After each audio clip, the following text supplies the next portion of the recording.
नमस्कार, मैं रंजन सत्य हिंदी .com पे आपका स्वागत है। मित्रों, आज हम बात करेंगे बिहार के उन 5 लोकसभा सीटों का जहां तीसरे चरण में मतदान होगा, जिसमें झंझारपुर, अररिया, सुपौल, मधेपुरा और खगड़िया है। झंझारपुर से जदयू अपने निवर्तमान सांसद रामप्रीत मंडल को मैदान में उतारी है, जो उस वक्त यानी 2019 में राजद उम्मीदवार गुलाब यादव को मात देते हुए 3 लाख से भी ज्यादा वोटों के अंतर से जीत दर्ज किए थे और गुलाब यादव को मात्र 26% 26% वोट पाकर दूसरे नंबर पे गुलाब यादव रह गए थे। बताते चले, इंडिया गठबंधन में सीट बंटवारे के बाद राजद अपने खाते से 3 सीट वीआईपी और मुकेश सहनी को दी है। इसी 3 में एक झंझारपुर है, जहां से मुकेश सहनी ने इस बार सुमन महासेठ को टिकट दिया है। हालांकि सुमन महासेठ पुराने संघीय और वीआईपी के टिकट से 2020 का विधानसभा चुनाव भी लड़ चुके हैं और अभी मार्च 2023 में बीजेपी भी ज्वाइन किए ही थे, लेकिन अब सुमन महासेठ महागठबंधन समर्थित वीआईपी उम्मीदवार हैं। हालांकि अभी देखना बाकी है धारा परिवर्तन के बाद भी सफलता मिलती है या नहीं।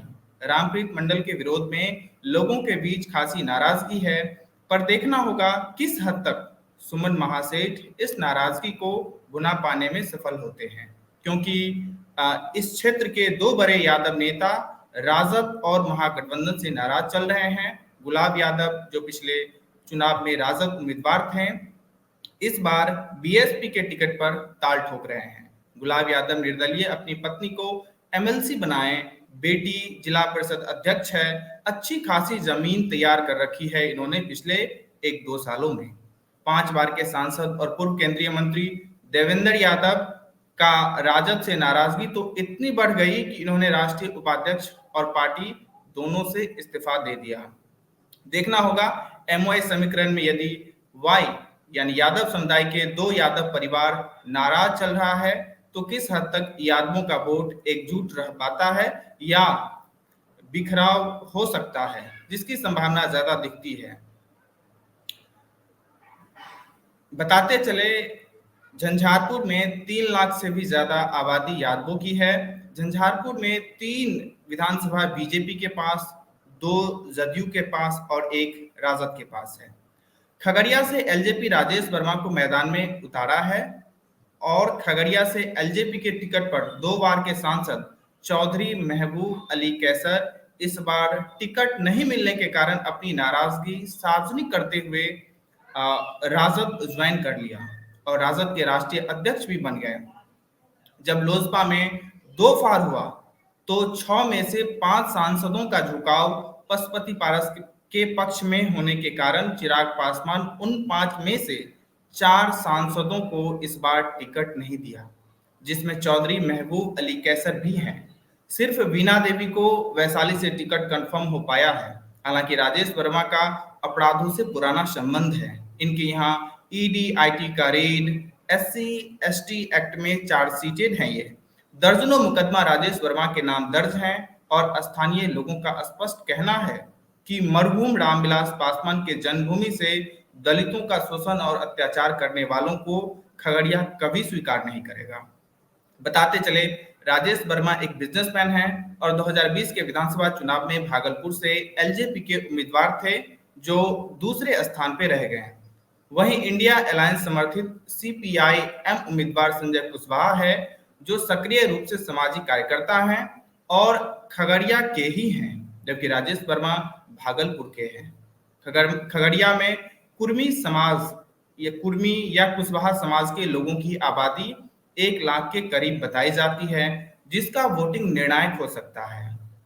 हालांकि एक बात जो लगातार हवा में तैर रहा है कि जिस तरह से 2020 के विधानसभा चुनाव में चिराग पासवान ने जदयू और नीतीश कुमार को कमजोर करने के लिए किस तरह का खेल खेला, किसी से छुपा नहीं है और उसमें पर्दे के पीछे से बीजेपी का मौन समर्थन चिराग पासवान को मिल रहा था।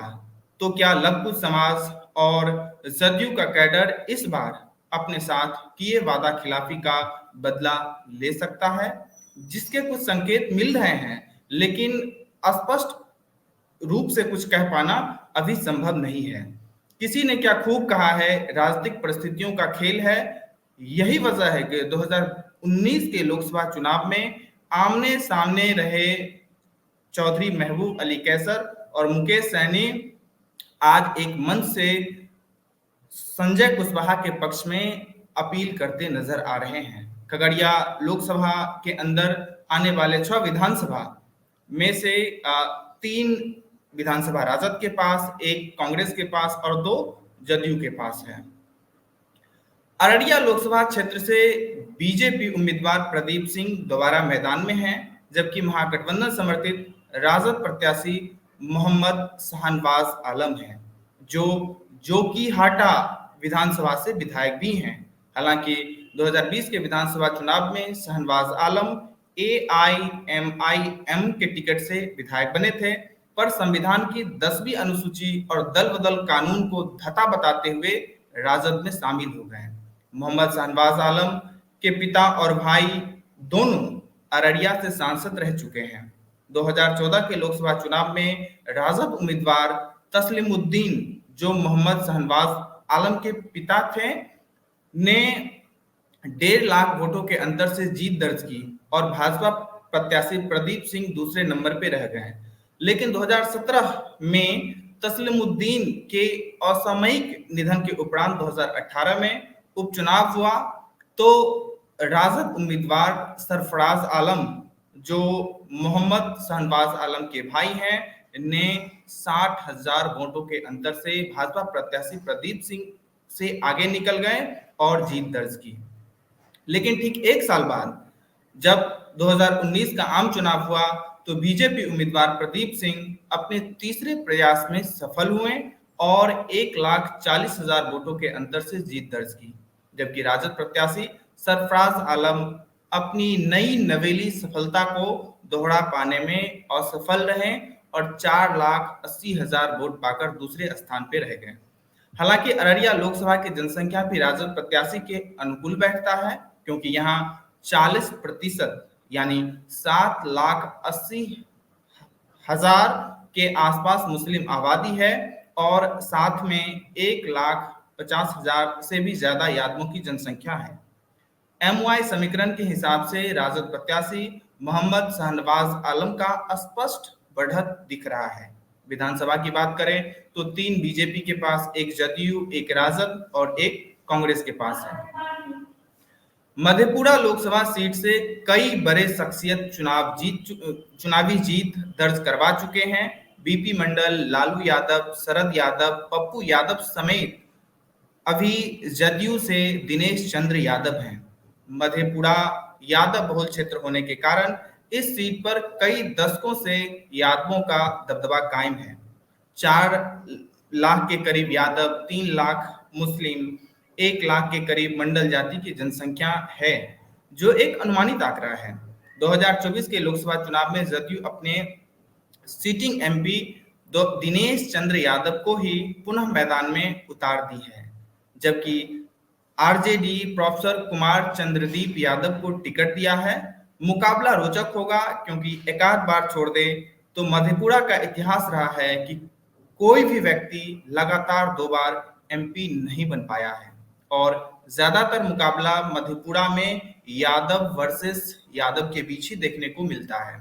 2019 के लोकसभा चुनाव में जदयू से दिनेश चंद्र यादव 6,30,000 वोट पाकर जीत दर्ज की, तो वहीं राजद के टिकट पर शरद यादव 3,22,000 वोट पाकर दूसरे स्थान पर रह गए, जबकि अपनी पार्टी जन अधिकार पार्टी से पप्पू यादव मैदान में थे और 1 लाख से कम वोट पाकर पप्पू यादव तीसरे स्थान पर रह गए। हालांकि 2014 के मोदी लहर में राजद प्रत्याशी पप्पू यादव जदयू उम्मीदवार शरद यादव को 55,000 वोटों से मात देते हुए जीत दर्ज किया था। 1962 के लोकसभा चुनाव में एक नारा इतना मशहूर हुआ कि कोर्ट तक पहुंच गया। दरअसल उस चुनाव में प्रजा सोशलिस्ट पार्टी के उम्मीदवार VN मंडल ने सहरसा लोकसभा से कांग्रेस के कद्दावर नेता ललित नारायण झा को हराया था। चुनाव परिणाम को कोर्ट में चुनौती इस आधार पर दी गई कि बीएन मंडल ने अपने पोस्टर में जातिवादी नारा रोम है पोप का, मधेपुरा है गोप का इस्तेमाल किया था। 1962 का यह नारा आज भी मधेपुरा की सच्चाई है। हालांकि जदयू नेता दिनेश चंद्र यादव मूल रूप से सहरसा के हैं, जबकि कुमार चंद्रदीप मधेपुरा के ही हैं। यही वजह है कि आज मधेपुरा में स्थानीय बनामबारी का मुद्दा गर्मा गया है। कुमार चंद्रदीप पेशे से प्रोफेसर हैं। इनके पिता की सामाजिक कार्यकर्ता और एक राजनेता के रूप में लोकप्रिय छवि है, जिसका सीधा फायदा कुमार चंद्रदीप को मिलता हुआ दिख रहा है। विधानसभा की बात करें तो 4 विधानसभा पे जदयू की कब्जा है, एक बीजेपी के पास है और एक राजद के पास है। सुपौल लोकसभा सीट पर संयोग कहें या खासियत, कोई भी व्यक्ति दोबारा जीत नहीं दर्ज कर सका। 2024 के लोकसभा चुनाव में जदयू अपने निवर्तमान सांसद दिलेश्वर कामत को मैदान में उतारा है, जो उम्र दराज और वयोवृद्ध राजनेता हैं, जबकि आरजेडी तेज तर्राक और सिंहेश्वर से विधायक चंद्रहास चौपाल को टिकट देकर मुकाबला को बेहद रोचक बना दिया है। मुकाबला आमने सामने का है। देखना होगा सुपौल की स्थापित परंपरा टूटती है या कायम रहती है।